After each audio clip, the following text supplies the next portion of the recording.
Pregnancy conceive करना चाहती हो, अगर आप कंसीव नहीं कर पा रहे हो, हम अवॉइड भी करवा देंगे, हम सच बता रहे हैं।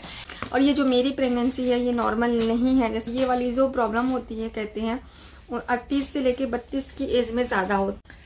Hello everyone, welcome back my YouTube channel Preeti makeup.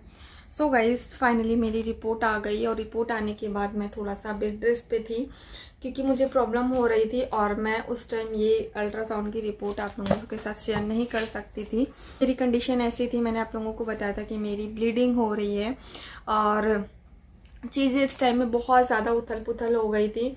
Doctor ने कम्प्लीटली बेड रेस्ट बोला था और मुझे जो ब्लीडिंग हो रही थी वो किस रीज़न से हो रही थी, जब आप अल्ट्रासाउंड वगैरह कराते हो तभी आपको पता चलता है। तो मेरी जो प्रॉब्लम थी सबक्लोनिक हेमरेज, मतलब मैं इसका नाम भी ठीक से नहीं ले पा रही हूँ, अगर गलत, वैसे तो मुझे पता है मैं ठीक नहीं ले रही हूँ, तो यहाँ पर मैं मेंशन कर दूंगी कि मेरी रिपोर्ट में क्या प्रॉब्लम है जिसकी वजह से मुझे ब्लीडिंग हो रही थी। और ये होता है प्लेसेंटा और आपके बच्चेदानी के बीच में एक ब्लड सा जम जाता है जिसकी वजह से आपको ब्लीडिंग होना स्टार्ट हो जाती है।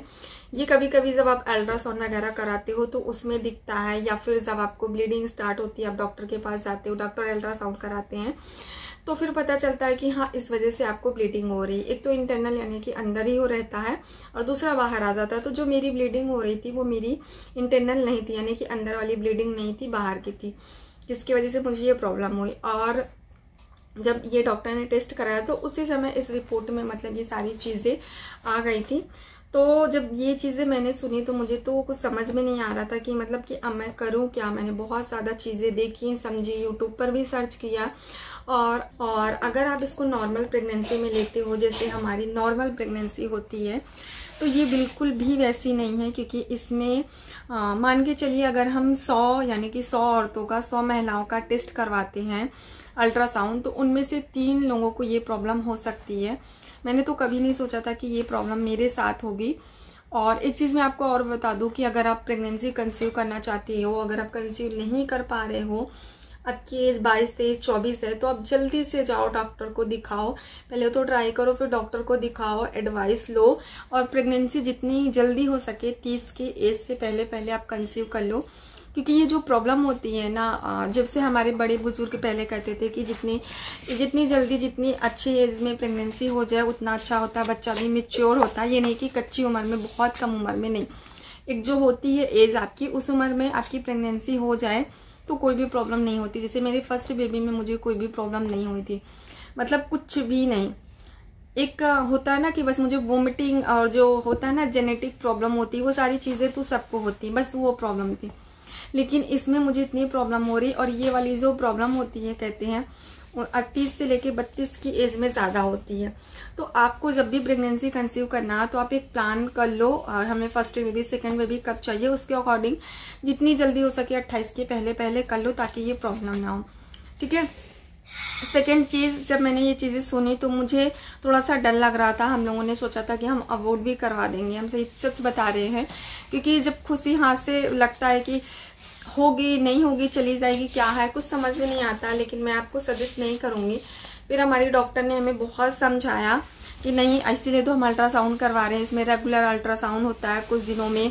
वो मुझे इंजेक्शन दे रही हैं, प्लस दवाइयां दे रही हैं, प्लस उन्होंने बेड रेस्ट बोला है। तो डॉक्टर जो बोले वो आपको करना है। हमारे जो बहुत सारे ऐसे बड़े बुजुर्ग भी होते हैं जो अच्छी राय भी देते हैं, और बहुत सारे ऐसे लोग होते हैं जो ताना भी मारते हैं कि अरे डॉक्टर तो बोलेंगे ही बेड रेस्ट करने को, तुम काम करो तभी नॉर्मल डिलीवरी होगी। काम करोगे वो तो मुझे पता है, झाड़ू पोछा करना उतना ही अच्छा होता है नॉर्मल डिलीवरी के लिए, बट वो कंडीशन होनी चाहिए। अगर आपको ब्लीडिंग हो रही है, कुछ प्रॉब्लम है और आप बड़ों के कहने पे झाड़ू पोछा स्टार्ट कर दोगे तो वो तो पहले ही सब कुछ खराब हो जाएगा। चीज़ें जब नॉर्मल के लायक होती है ना तब करनी चाहिए, जब नॉर्मल के लायक नहीं होती तो नहीं करनी चाहिए। और ये जो मेरी प्रेगनेंसी है ये नॉर्मल नहीं है, जैसा कि मैंने आपको बताया। सबसे चीज़ मैं आपको बता दूं कि इसमें एक अंदाज़ा लगाया जाता है कि इसमें क्या क्या हो सकता है। तो बस यही है, मैं किसी को ये नहीं बोल रही हूँ कि हाँ आप ऐसा करना, मैं आपको यही सजेस्ट करूंगी कि ये नॉर्मल नहीं है तो आपको कम्प्लीटली बेड रेस्ट लेना। अगर किसी के साथ ऐसा होता है, मेरे साथ है तो मैं कम्प्लीटली बेड रेस्ट ले रही हूँ, इसीलिए मैं वीडियो भी नहीं शूट कर पा रही थी। सेकेंड चीज, इसमें आपके कभी भी मिसकैरेज होने के चांसेस होते हैं। डिलीवरी के समय बच्चे की मतलब कहते हैं नहीं कि क्या हो जाए, उसका कुछ वो नहीं होता है, बट ये है ना कि अगर ये जितनी जल्दी, यानी कि जैसे हमने प्रेगनेंसी कंसीव की और कंसीव करने के 10 दिन के बाद ही हमें पता चल गया और ट्रीटमेंट टाइम से स्टार्ट हो गया, तो चीज़ें नॉर्मल हो जाती हैं। यानी कि 3 मंथ के अंदर अंदर जितनी जल्दी हो सके, और जितना लेट होता है ना उतनी ज़्यादा प्रॉब्लम होती है। तो मेरा तो स्टार्टिंग था, तो पता चल गया, डॉक्टर ने बोला कि बच्चे की हार्ट बीट सही है, क्योंकि अभी चीज़ें स्टार्टिंग की गई हैं, क्या है क्या नहीं, फिर मेरा अल्ट्रासाउंड, सारी चीज़ें होती रहेंगी। और मैंने फाइनल किया कि अभी जो डॉक्टर बोली है हम वही करेंगे, बेड रेस्ट लेंगे, जो जो उन्होंने कहा है ट्रीटमेंट वो करवाएंगे, अल्ट्रासाउंड वगैरह सब कुछ टाइम पे करवाएंगे। तो बस इसी वजह से मैं थोड़ा सा वीडियो नहीं अपलोड कर पा रही थी, तो इसके लिए सॉरी। और मैंने ये वीडियो इसलिए बताया कि बहुत सारे लोग इससे घबरा जाते हैं कि यार ये तो मेरे साथ बहुत बड़ी प्रॉब्लम हो गई। मैंने यूट्यूब पर देखा, बहुत लोग बहुत परेशान हो जाते हैं जब ये वाली रिपोर्ट आती है। तो मैं आपको यही सजेस्ट करूंगी कि आप घबराइए मत, परेशान मत होइए, अच्छे डॉक्टर को दिखाइए, वो आपको अच्छी राय देंगे, अच्छी सलाह देंगे। जो डॉक्टर बोलते हैं वो आपको करना है, कुछ ऐसी डरने वाली बात नहीं है। आप अगर डॉक्टर के कहने पे चलोगे तो सब कुछ अच्छा होगा। अभी जो मेरी ब्लीडिंग है फिलहाल वो बंद है, हर हफ्ते इंजेक्शन लग रहा है, दवाइयाँ मिली हैं, सब कुछ बहुत अच्छे से चल रहा है। तो मैं भी आपको यही राय दूंगी कि घबराइए नहीं। जैसा कि मैंने देखा समझा कि हाँ ये नॉर्मल नहीं है। वैसे तो जिंदगी में कुछ भी नॉर्मल नहीं होता, बट इंसान को वो चीज़ें करनी पड़ती है ना।